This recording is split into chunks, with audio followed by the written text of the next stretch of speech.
Andy, what are the trends that you're seeing in government enforcement actions, and what should clients be especially mindful of in upcoming years? Yeah, in congressional investigations, there are a couple of big trend lines that are affecting the overall dynamics, putting aside the political parties themselves. One of which is the polarization of politics. And what's that doing? It's making it harder to pass legislation through Congress. It's harder to get executive nominations confirmed. It's harder to get judges confirmed. All of those require either majorities or supermajority votes. And one of the things about investigative activity is it doesn't take all of that collective action. And so it's actually pretty easy for a member of Congress who has a gavel or is even in the minority as a ranking member to promote their policy preferences, brand themselves the way they want to, show their district that they're working hard even when they can't pass a lot of bills or bring along a lot of projects to the district. They can say, look how I'm, holding so-and-so to account for misdeeds, whether it's an administration or a private sector participant. So I think it's becoming more attractive to members that they might get that viral hit through, on social media that helps them raise money and raise their profile within the party by investigative means because it's just low cost. And you can really affect policy. I mean, I think there's a lot of investigations have really driven policy over the years. My first investigation when I went to the Hill was the Walter Reed investigation and its mistreatment of outpatient, combat veterans.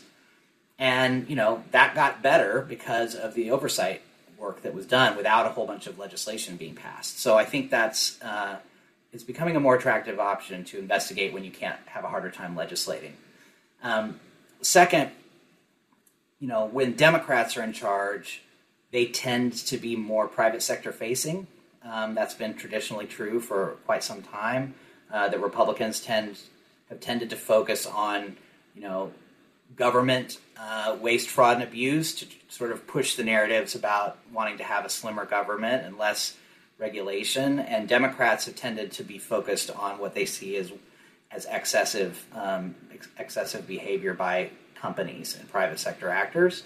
And a really good example of that is that when I worked on the Hill, my committee was called the House Committee on Oversight and Government Reform. And when the Democrats took back over this most recent time, they changed the name to the House Committee on Oversight and Reform. They took out the government as a signal to the private sector that they were coming. So I think that's another thing that's happening. In terms of sector trends,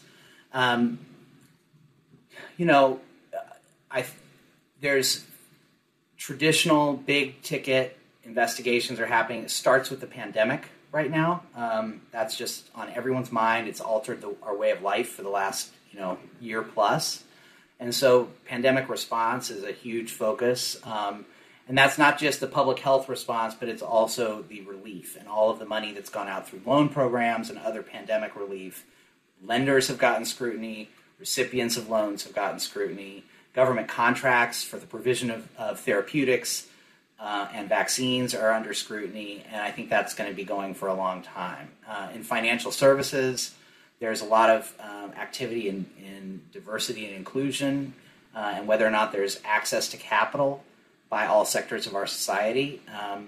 There's a lot going on with socially responsible investing.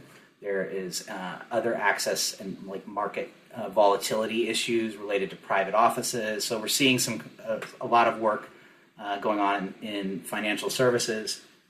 The energy sector as it relates to climate and, again, equity issues and access to power. I think the Texas power crisis is one that is a recent example that's generated quite a bit of scrutiny.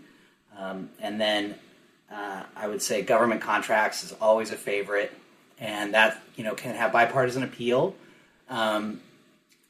Especially if there's a mismanagement of a contract, performance problems that can generate scrutiny. Sometimes it's the ties to an administration of the opposing party that when a contract's been awarded, and we've seen that both at the conclusion of the Trump administration and the beginning of the Biden administration. We've seen investigations along those lines. And the last thing I would say, just in sort of big ticket, is national security.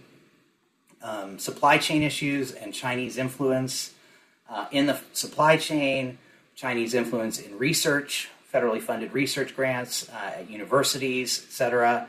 I think those are all going to be areas of big focus as we move forward.